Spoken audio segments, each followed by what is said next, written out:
Has happened in this past week. It just cries out for considered analysis and some informed opinion, and that's what we're going to do with our Powerhouse Roundtable. With a little bit of spice involved. Let's introduce our Roundtable members this Sunday afternoon. We have with us today Rafael Yanez of Miami, a political activist and analyst, a graduate of the University of Florida and University of Miami School of Law.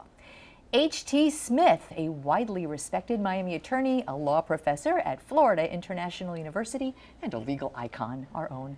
Another legal icon in the making, Melba Pearson, is Deputy Director of American Civil Liberties Union of Florida and also a former prosecutor with Miami-Dade State Attorney's Office.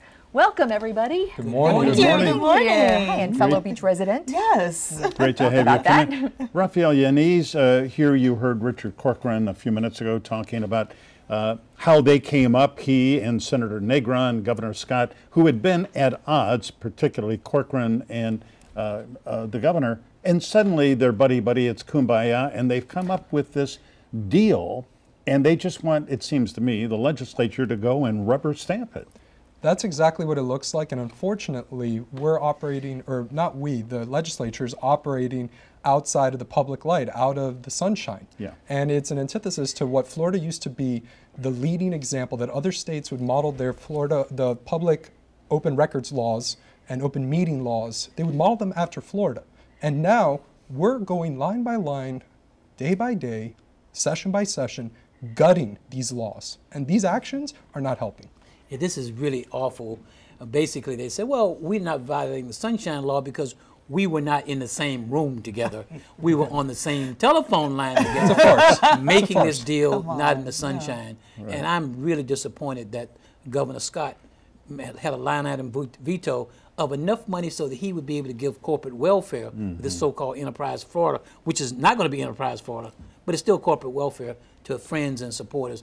And we're gutting our public educational system. Job growth, the Job Growth Fund is what they call it, not Enterprise Florida anymore. But you know what the speaker talked about, it's that it's not going to be doled out to individual companies anymore, but to companies for the greater good, infrastructure, somebody needs a new road paved that will benefit everybody. Does that fly with you? It doesn't, and quite simply, this is just very troublesome. One of the line items that was vetoed very quietly last week was $300,000 for research having to do with the criminal justice system. We have the third largest prison population in the state of Florida. Half of the people there are there for nonviolent offenses. What was the research? Research what?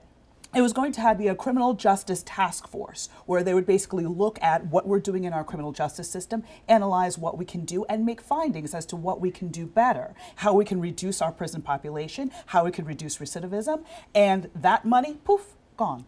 Yeah. Unacceptable. Well, a lot of money when the governor vetoed that bill is out the door, including the superintendent of Miami-Dade County Schools wanted just $100,000. I mean, that's a lot of money, but $100,000 to study the disparity in pay between small and large school districts and how to narrow the gap. I don't find that unreasonable to do that. Especially in an $80-some billion budget. Yeah. And this is something that's important. This is something that should be a priority. And it's a shame that we don't know, the people and the press don't know how the three kings of Florida came up with a decision as to what would be, who would be punished and what would be punished and who would be given rewards. Can I just, you know, those who know me know I am not a numbers gal. I'm an English major, but the veto, line-by-line veto that the governor made came out to $410 million.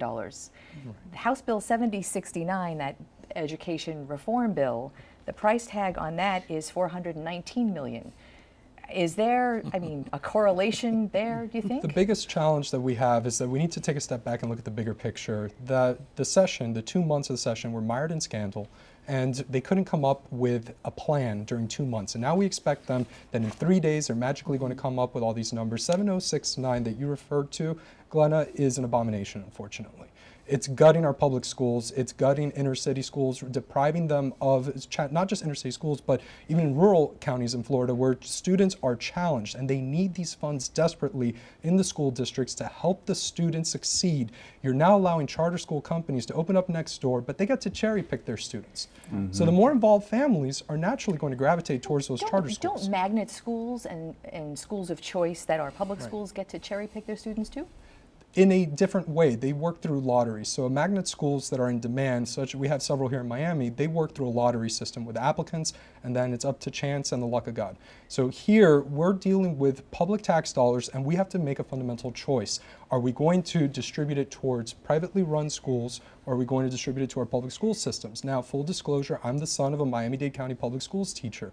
I'm very proud of the work that she and her colleagues do, and I think that the superintendent, with the resources, he's very humble, he's very kind, he's very polite. I think if he made a very muscular approach on this issue, the legislature would see that he's a force to be reckoned with. Our school board is a force to be reckoned with as the largest district in this county. But I have to say, with all deference to Speaker Corcoran, he's not deferring to either Alberto Carvalho, the Miami-Dade School Board, Robert Runcie, school superintendent in Broward. I mean, they are going their own way and ignoring a lot of public education leaders. Michael, sorry, but who donates to them?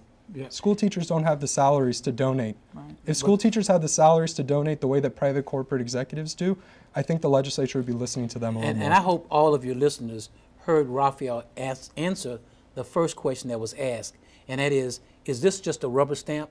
The only way it could work is a rubber stamp. In 60 days, they couldn't even come close to a deal. So in 3 days, the only way it'll work is they rubber stamp it.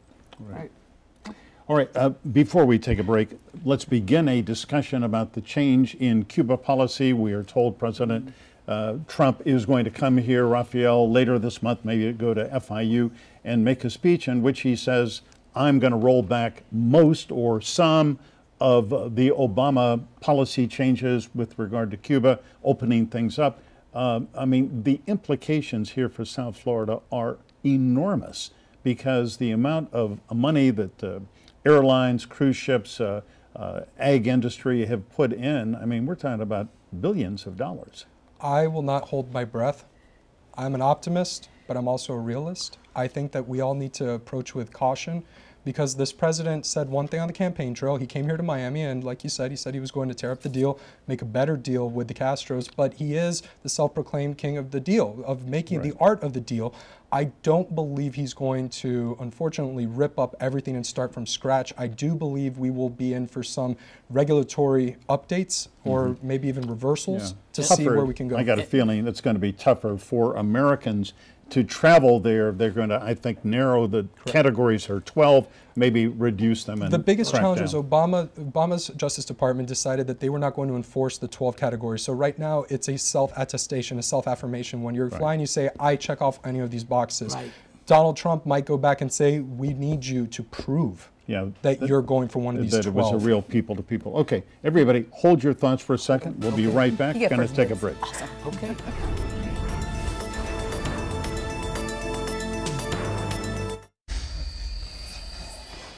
We are back with the roundtable in the middle of a discussion about whether President Trump is coming to Miami to announce taking a really hard line on Cuba policy, rolling back everything that President Obama has done.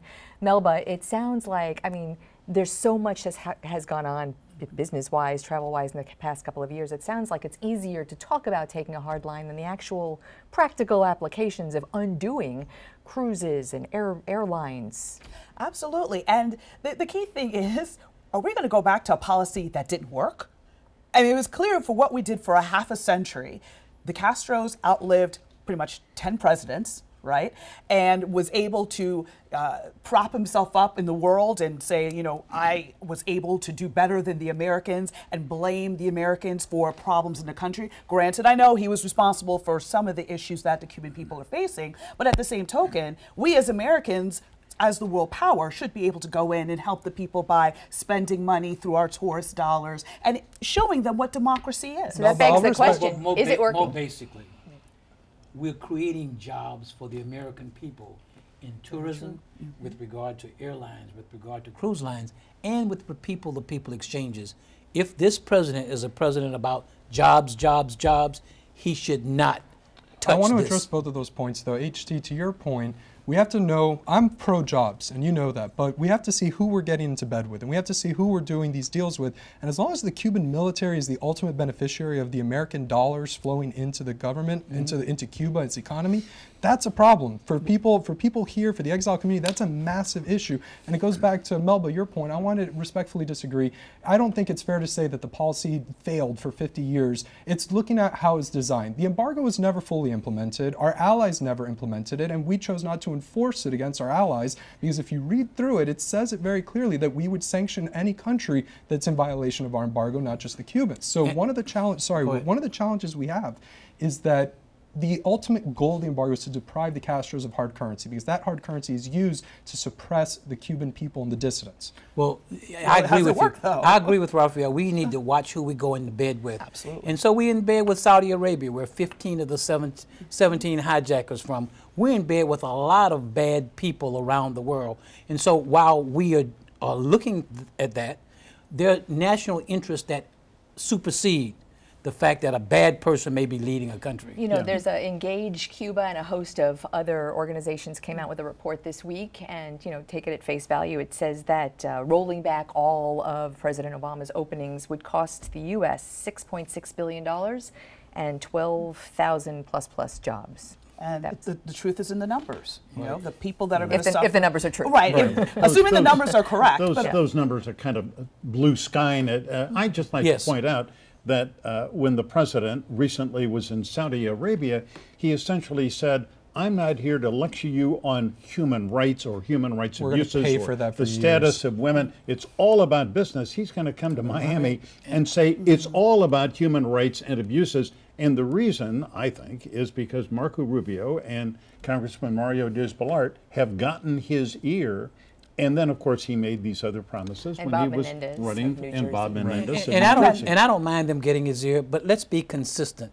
If we're not going to lecture the people in the Middle East, we should not lecture the people in our hemisphere. If we're going to lecture one, let's lecture the other. And not to mention, I believe that this president, this administration is acting out of spite. He's looking at everything President Obama did and trying to roll it back, whether it be climate change, whether it be emissions protection for our country, whether it be Cuba. He just wants to roll everything back to, I don't know what his motivation is on that. Do you think that's spite or campaign promises? I mean, he is keeping promises he made to his base that voted for him in November? Yes, but the promise that China is a currency manipulator, right? Well, of course, moving the U.S. Embassy, the U.S. Embassy in Israel from Tel Aviv to Jerusalem isn't going to do that. He doesn't have immigration reform. He didn't get the ban on Muslim travel. I think the Iran deal. Yeah, on the Iran deal. Exactly. I mean, there are a lot of things he promised he hasn't done. He won't be able to. He's really not going to build the wall. Well, let's give him a little break. He hasn't been in office. This is what he's learning politics. For 5 months. He has time to do it. But I can tell you this: the stench of treason is encircling the Trump. Treason from what source? The Trump presidential campaign, from Russia, from Putin, all over. So anything else that we're talking about that's not on the front page, whether it's any of these things we're talking about, is a plus for the Trump campaign. They don't want to talk about Russia. They don't want to talk about Putin. They will That's be this week. They will be this week with Comey. On Thursday, James Comey is going to talk about things. He's not going to disclose anything that is classified, but he's going to talk about his conversations in the Oval Office. And Melba, I think this is going to be possibly the moment of the Trump presidency. Absolutely. Did President Trump try to interfere in an active investigation? And Director Comey's position is yes. He told him to back off. That is obstruction of justice. That is a big problem for the Trump administration, and it needs to be addressed. That is a big moment on which to end this discussion. Wish we had more time. Okay. We didn't even get to talk about Confefe. I know. Hashtag Confefe. Oh, yeah, Confefe. Yes. Well, we said it. Or kerfuffle. Okay. Still to come, my personal perspective about the president's decision to ditch the Paris Climate Change Agreement.